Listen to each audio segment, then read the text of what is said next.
After months of delay, the U.S. Census Bureau has released data from its 2020 census count. Laura Podesta has more on the impact, including which states are losing seats in Congress.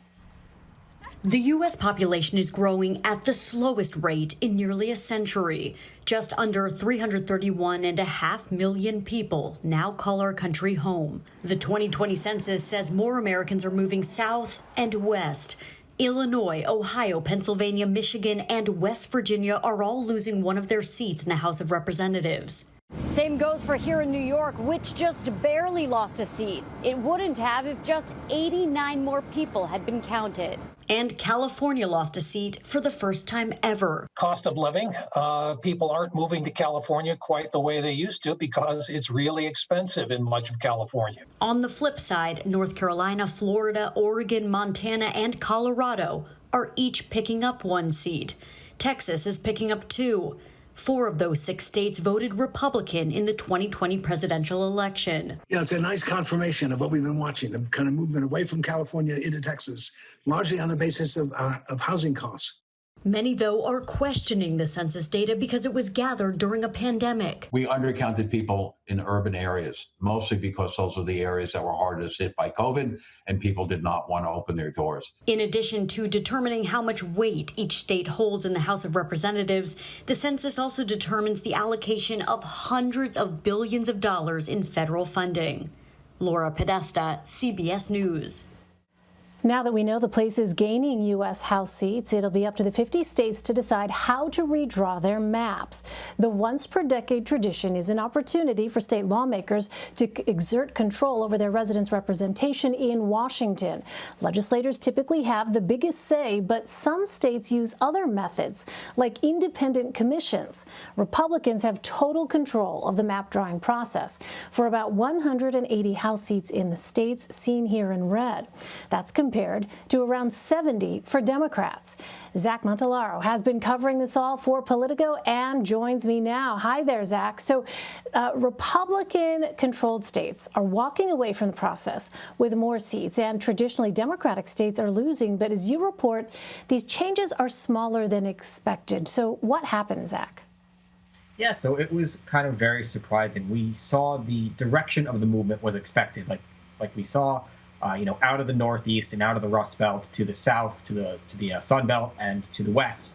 But only 7 seats moved. That's the smallest number since the 1940s. And states like Texas, Florida, Arizona were expected to pick up a collective 6 House seats. They collectively picked up 3. I think the biggest surprise was the fact that Arizona didn't get a single new seat at all. And all of this is to say that, the movement happened. The movement happened in the direction that we thought it was. But the fact that it's a relatively stable map, all things considered, was kind of a big shock. Well, this whole process was delayed by President Trump's ultimately defeated effort to include a citizenship question on the census. When you look at heavily Latino states like Florida, Texas, and Arizona growing less than expected, is there any concern this proposal targeting undocumented people could have led to an undercount? Yeah, so it's absolutely a double whammy. It wouldn't be just that proposal to include the citizenship question, which ultimately didn't make it, but it was in the air for years, basically. It was the pandemic. We don't have demographic data yet. That's not coming until the summer. So a lot of this is just speculation, but the seats that were expected to gain so much, Texas, Arizona, Florida, are the ones that didn't gain as much as we thought. And all 3 of those states have very heavily Latino populations. Already, lawmakers in those states are trying to figure out what happened, what went wrong. And right now, a lot of that blame is coming on the fact that maybe Latino populations were undercounted. Well, as you report, Democrats have been trying to dig themselves out of the hole they were left in after 2010's redistricting. The executive director of the National Republican Redistricting Trust told Politico, quote, Republican control across the country has gone down from where it was in 2011. But you have to remember that in 2011, Republicans were at the highest point we've been in a century. And so now we're at the second highest point that we've been in a century. Zach, bottom line, where do you see this headed now, given this trend? Yeah, so certainly Republicans have left control in 2010. Democrats really couldn't get much worse than where they were in the 2010 redistricting cycle. But if you're taking bets, if you're looking at the 2022 midterms, all things point right now to Republicans having the edge to pick up the House. It's both historically, midterms are never good for the party in power. Democrats control the entirety of Washington, and Republicans control more of the redistricting process in states that matter, and growing states in Texas and Florida. Even in states like Georgia, which didn't gain or lose any House states, it will remain the same number of seats. Republicans still control the process there as well. That's not to say Democrats don't have their strongholds. Illinois, New York has an independent redistricting commission that will likely be overruled by Democratic lawmakers in the state. So Democrats do have a chance to draw their own maps in very big Democratic states. But by and large, Republicans are the ones who control the process in a lot of key states. Well, Democrats, meanwhile, are already launching lawsuits in states with split control of redistricting, like Pennsylvania, Minnesota, and Louisiana, under the expectation that a bipartisan map will never be agreed upon. So, Zach, what are they aiming for? Yeah, these lawsuits kind of caught me by surprise. There's no surprise that lawsuits are going to be coming because of the census, because of redistricting. Once the maps are drawn, we see lawsuits in more or less every state. Not quite.